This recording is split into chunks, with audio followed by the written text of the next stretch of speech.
DNA 鑑定の結果。おい、争いにしたく。両自得だぜ。さあ、一緒に落ちよう、轟エンジ。地獄で俺と踊る。Dance is beautiful, man. He's like Papa Endeavour. No, it's Endeavour. You stand and take it. Don't do it, Papa Endeavour. Move that. Move that.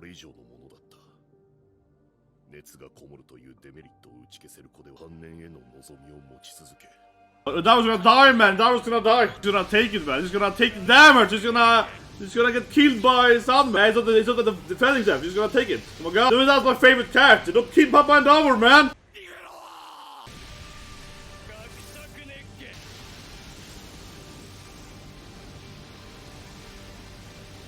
So, I don't know, guys. I keep saying, I said the first one, yeah. So, of course, Endeavour learns the truth, right? He's all crushed. He's all devastated. I would say this thing crushed, right? From a viewer standpoint, again, I'm an anime owner, right? So I haven't read the manga or whatever. But it's incredibly obvious, I would say, right? To anyone who's watching the anime, that of course, Dabi is Toya, right? So we all know that, right? It means shock for us, for viewers, but yeah, for Endeavour and Todoroki don't know that, right? But for us, it's pretty clear that that's a fire son, right? It was like a tragic moment, right? And we see, of course, Endeavour learning truth, and what can I say more? I mean, they had to put on the waterworks, right? When they're showing young Toya, and he's all happy, and he's all like, "Yeah, look at me, Dad! I can also do fire stuff!" And he's like, running around, and he's doing his fire thing, and he's like, "Yeah, boy!" Like, oh my god, that was sad, man. And we skip it, and Endeavour, well, yeah, Endeavour's like, what, 20 something, right? Endeavour is very young, and he's like, yeah, son, you got it. And he's like, oh my god. And then it was a fire, right? But that would be interesting now if Mom might come back home to them, right? Maybe not, because now she might, you know, get to stand at the back, right? So to speak. Because, yeah, we know the backstory, right? You know, they have Toya, her first son, right? He dies, right? And then she hurts, you know, her other son, Todoroki, so on. But if you think about it now, then, right? A lot of her mental issues can be, of course, she thinks that her first son died, right? That Dabi Toya is dead, right? And so on. So maybe she's gonna be like, oh yeah, like he's alive, you know, maybe I wasn't a bad mom or whatever, right? Yeah, maybe it's gonna help her regain her sanity, right? And that sense, because now she's in the mental hospital, right? So that's also one thing there. But otherwise, though, I don't know. Like, Dabi's plan was mostly just be like, haha, that's right, I hate my father. It's like, I didn't feel like it did much. It was like a good scene, though, and it's all they're dancing and it's going all crazy and so on. But it was like, yeah, I don't know if it did much for the bad guys, except just like, I don't know, ruining Endeavor's PR campaign or something. Endeavour is also going to be voted as the best hero anymore. Mostly. Well, it is true, though, that he does attack them, and Endeavour is completely like, oh, I can't hurt him. I'm just gonna take the damage. That is true. So I guess it's like a mental attack on Endeavour, so to speak, right? Like he won't fight back anymore, probably. But I have to say this to him. I mentioned it earlier, of course, but I think it's kind of comedic, right? In a sense, how no one is fighting him. You know what I mean? Like, because we have Hado there, right? We saw Hado earlier. She's just like, Hadouken, right? You see Hado doing her triple Hadoukens, etc. And I think it's kind of fun. He's doing his grand speech, and everyone stands there and like, oh my god, this is so interesting. And no one attacks him. Shigaraki is healing next to him, and they're like, everyone is stunned. Yeah, the dance moves, baby. So, I mean, it was a great scene. But I was honestly surprised how long this scene was, right? He was dancing for like 10 minutes. I'm like, yeah, 10 minutes of our time, but I'm not allowed to them. But he's dancing there for like 10 minutes straight, right? And he's just like, DNA tested! This thing we keep seeing Natsu, right?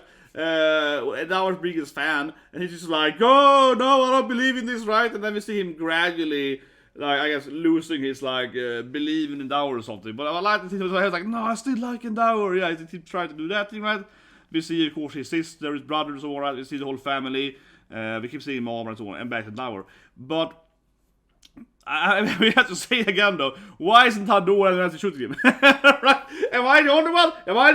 Why is it any of the heroes? It's like, oh yeah, I can just blast him while he's dancing over there. Yeah, like he's standing there like dancing for 10 minutes, and we have like 5-6 heroes that have range attacks, and he's like, I'm gonna let him dance. This is so interesting, yeah. This is interesting. Hey, Endeavour, is that your son? Yeah, like, they easily could have shot them down while they were dancing. But anyway, so that happens, right? And it was a great scene. And I hate going back to I really wonder how it's gonna affect Mom. Probably most, yeah.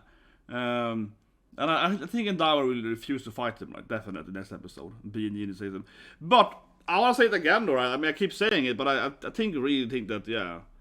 I really think they shouldn't have shown the best Genies coming in there.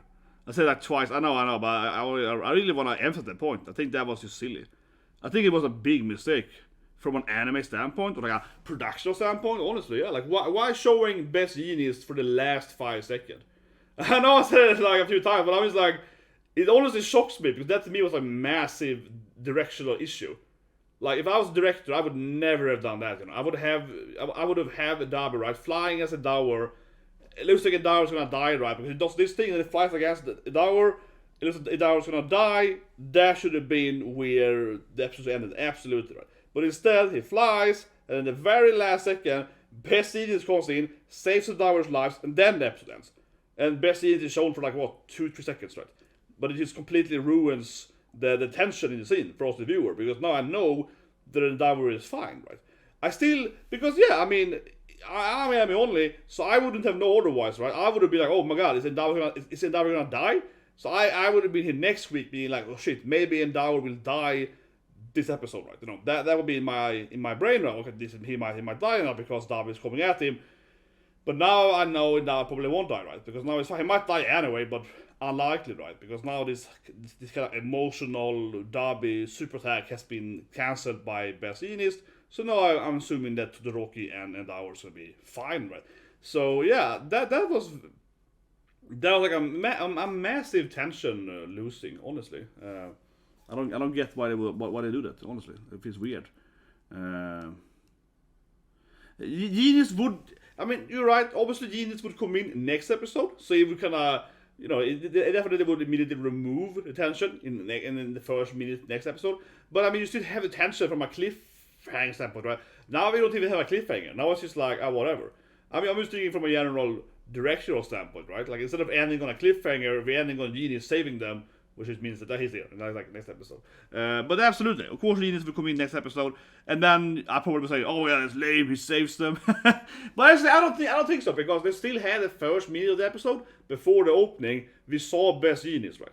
So there was no real build up for Best Genius yet in this arc, but we saw him in the opening episode. So I will still have it back in my brain that, okay, Best Genius, because I guessed correctly that Best Genius was gonna come, right? So if you had the ending of he flies into Endeavour, Dabi is flying into Endeavour, right? There it ends. I would still guess that Best Genius was gonna come this episode, right? Given how the opening started, right? So it still kind of would be in my brain anyway. So I don't know. But I thought it was very strange how they just completely diffused that scene in the last seconds.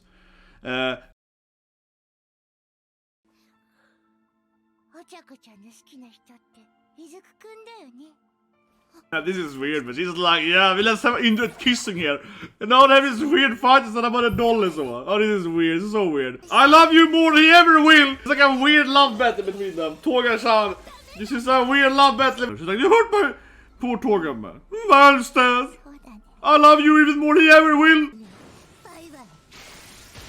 Sue ruins the date. Come on, Sue. Stop ruining the date, man. That floppy, man.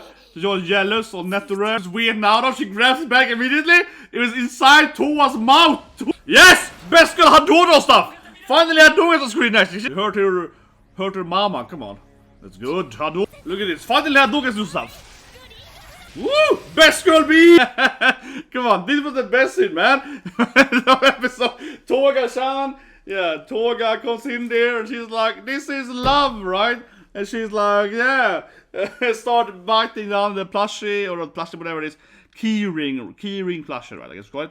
And yeah, and Urakara was fighting her about it.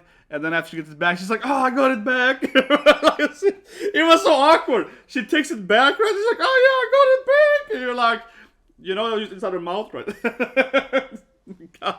Yeah, she was like hugging all that, you know, Toga saliva. But I don't know. This scene ended, I think, kind of abruptly, right? Yeah, because they started fighting, and they have a little bit, you know, Toga's like, I love you, and so on, right? So doing the speech, right? Toga is like, I'm in love with you. Let me kiss your doll, and so on, right? So getting into the weird Yuri stuff with her. And afterwards, I don't know. Urakara didn't.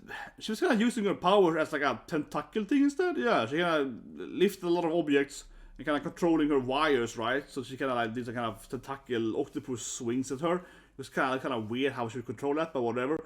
Probably doesn't make much sense actually. It's one thing that Urakara can make these objects like float, but how can she control them so easily with her wires?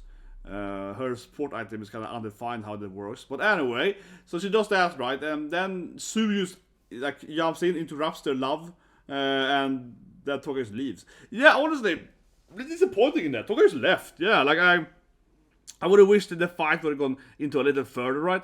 Where either one like would hurt or maybe they would capture her or something. Because as soon as Sui entered, it was like, I got you, girl, because this was obviously a trap. The old lady was clearly a trap, right?